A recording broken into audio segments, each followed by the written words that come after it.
টেলিগ্রামে অব্যবহৃত চ্যানেলগুলো কীভাবে ডিলিট করবেন। তো আপনি যদি কয়েকটা চ্যানেল ক্রিয়েট করে ফেলেন, সেটা আপনি ব্যবহার করতেছেন না টেলিগ্রামে, তো টেলিগ্রামের চ্যানেলগুলো আপনি চাইলে ডিলিট করে দিতে পারেন। এক ক্লিকে আপনার চ্যানেলগুলো ডিলিট হয়ে যাবে। তো আজকে দেখিয়ে দিব কীভাবে আপনার অব্যবহৃত টেলিগ্রামের চ্যানেলগুলো ডিলিট করবেন। এক ক্লিকে আপনি এটা চাইলে ডিলিট করে দিতে পারবেন। তো তার জন্য কি করতে হবে, অব্যবহৃত যে গ্রুপগুলো কিংবা চ্যানেলগুলো রয়েছে ওই চ্যানেলটাতে চলে আসতে হবে। আমি এখান থেকে আমার যে অব্যবহৃত চ্যানেলটা রয়েছে ওইটা এখান থেকে অ্যাক্টিভ করে নিলাম। অ্যাক্টিভ করার পরবর্তীতে এখান থেকে আমাদের করণীয় হচ্ছে প্রোফাইল অপশনে চলে আসতে হবে।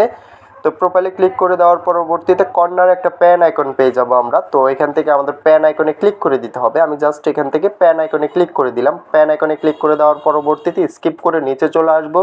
তো স্কিপ করে নিচে চলে আসার পরবর্তীতে এখান থেকে ডিলেট চ্যানেল একটা অপশন পেয়ে যাব আমরা। তো আমরা জাস্ট এখান থেকে ডিলেট চ্যানেলে ক্লিক করে দিতে হবে।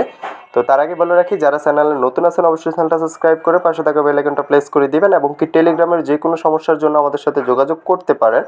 ডিসক্রিপশন হোয়াটসঅ্যাপ টেলিগ্রাম গ্রুপের লিঙ্ক পেয়ে যাবেন, ওইখান থেকে সরাসরি আমাদের সাথে যোগাযোগ করে নেবেন। তো জাস্ট আমরা এখান থেকে এই বক্সটাতে টিক মার্ক করে দিতে হবে। টিক মার্ক করে আমরা এখান থেকে ডিলেট চ্যানেলে ক্লিক করে দিলে আমাদের চ্যানেলটা ডিলেট হয়ে যাবে। তো আমি জাস্ট এখান থেকে টিক মার্ক করে এটা ডিলেট চ্যানেলে ক্লিক করে দিলাম। ডিলেট চ্যানেলে ক্লিক করে দেওয়ার পরবর্তীতে এই চ্যানেলটাতে কোনো মেম্বার থাকতে পারবে না। তো অলরেডি আমাদের এটা পার্মানেন্ট ডিলেট হয়ে গেছে। টেলিগ্রামের যে চ্যানেলটা অব্যবহৃত চ্যানেলগুলো ছিল ওইটা পার্মানেন্ট আমি এখান থেকে ডিলেট করে দিলাম। তো আপনি খুব সহজভাবে আপনার চ্যানেলগুলো ডিলেট করে দিতে পারবেন। তো আশা করি বিষয়টা বুঝতে পারছেন। ভিডিওটা আজকে তো এটুকুই, দেখা হচ্ছে নেক্সট ভিডিওতে। সবাই ভালো থাকবেন।